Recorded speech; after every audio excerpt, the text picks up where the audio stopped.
ข้อความนี้ประกาศมาจากสถาบัน SCP ทางสถาบันต้องการความช่วยเหลือจากทุกท่านในการกักกันสิ่งผิดปกติอันตรายนี้ SCP หมายเลข871เป็นกลุ่มของขนมเค้กที่สามารถเพิ่มจำนวนด้วยตัวเองซึ่งจะเพิ่มจำนวนไปเรื่อยๆ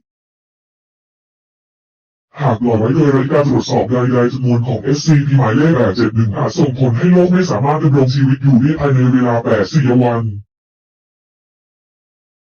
ดังนั้นสิ่งที่ท่านพึงกระทำคือ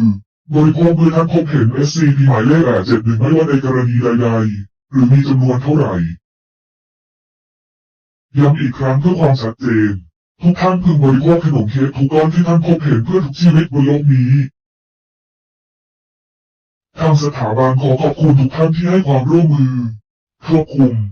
กักกันป้องกัน